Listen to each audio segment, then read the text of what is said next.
Hi everyone. Here's a second example of a style of calorimetry problem that revolves around molar enthalpy of neutralization. Let's go for it. Here's the situation. Nitric acid is neutralized with potassium hydroxide according to the following reaction. Nitric acid, HNO3, reacts with potassium hydroxide, KOH, to make potassium nitrate and water. Specifically now, if 55.0 milliliters of 1.30 moles per liter solutions of both reactants at 21.40 degrees Celsius are mixed in a calorimeter, what is the final temperature of the mixture if the molar enthalpy of neutralization for the nitric acid is negative 53.4 kilojoules per mole? First, let's notice this is a calorimetry problem. It says calorimeter right there, and more important than that is we have numbers about two different things. We have some numbers about, they happen to be the same numbers for both solutions, but we have some numbers about the nitric acid, and we have some numbers about the KOH. If we have numbers about two different things, that's our guaranteed signal. We're in a calorimetry style question. It says neutralization up here, it says neutralization down here. A couple of strong, again, extra explicit signals. We're dealing with neutralization, and we have an acid mixed with a base. So we dive right in. Negative heat gain equals heat lost. Automatically, once we realize we have a calorimetry problem, we do that. And now we're talking neutralization. It's always water on the gain side for neutralization. And this question's telling us something about the nitric acid.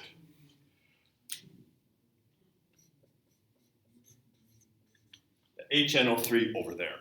We set up our traditional molar enthalpy of neutralization style setup. It's a little bit fancy.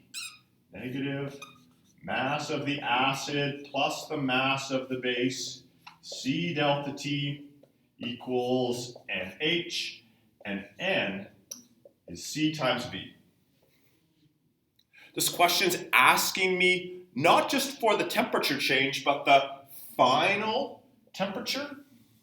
So I'm going to do this work in two very deliberate, separate steps. My first step is to rearrange this around to solve for the temperature change, put the numbers in and solve. Let's solve for the temperature change first. The temperature change is going to be the concentration times the volume, H, N is C times V, H, divided by the negative mass of the acid plus mass of the base, C.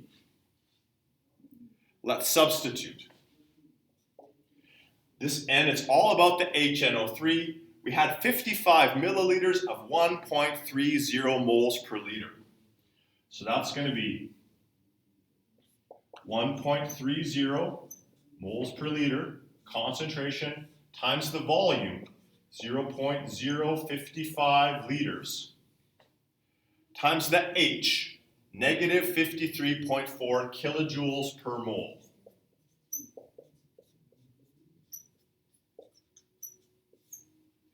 This is divided by the mass of the acid plus the mass of the base. It was 55 milliliters of both reactants. 55 milliliters of the acid, 55 milliliters of the base. I can do that in my head. 55 plus 55, that's 110 grams. And the C,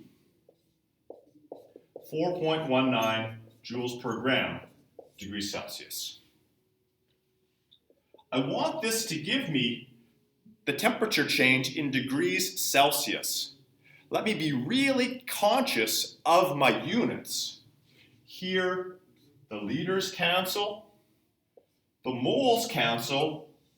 As it stands right now, my numerator is set up as kilojoules, but down here, The grams cancel. We want the degrees Celsius left behind, but it's joules. I need to convert the numerator into joules. So I have this funny extra move that I need to multiply by 1,000. 1,000 joules in a kilojoule to get those kilojoules to cancel. So that leaves joules, so my joules cancel. Let me type.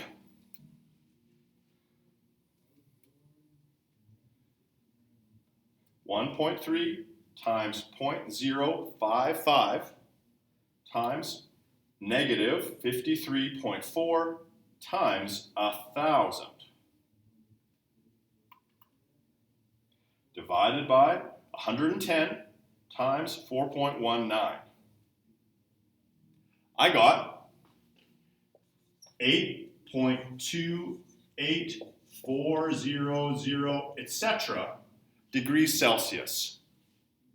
I stop at this point and think the temperature change was a little bit more than 8 degrees Celsius. That's a regular sort of a number. Here I can't forget that there's an extra step. Sometimes students here will be working and find the temperature change and stop. We're being asked, what is the final temperature? T2, the final temperature, is the delta T plus the initial temperature. So I'm going to have to take my answer, this answer here that's still just sitting on my screen, and add the initial temperature, 21.40 degrees Celsius. Add 21.40 degrees Celsius. This number is still on my screen. I add 21.4. I have 29.684000955. My raw answer. I go back to the question. There is a number with 4 significant digits, but a bunch of numbers with just 3 significant digits. I'm rounding off to 3 significant digits. It's 29.7 degrees Celsius. When we encounter calorimetry style problems that involve neutralization, it's always water on the heat gain side.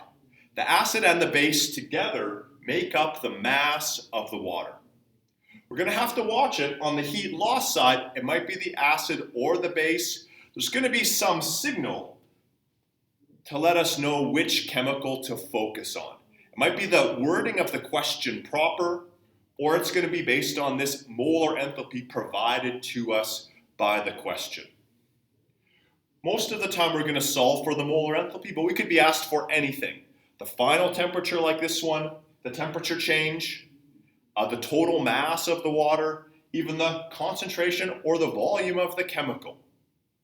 When we're being asked for something other than the molar enthalpy, let's be especially conscious of our units. It's going to be very common for us to have to do a conversion right there from kilojoules into joules. Really try and track your units as you go. Watch those negatives. Here these negatives cancel out. We had a positive temperature change. That was important. The water was on the gain side. It's taking in energy. We expect its temperature to go up. Finally, really watch those temperatures. There is an important difference between the initial temperature, the final temperature, or the temperature change. This one asked us for the final temperature, so we had an extra move at the end. Take your time with it. You can do it, and I hope that helps.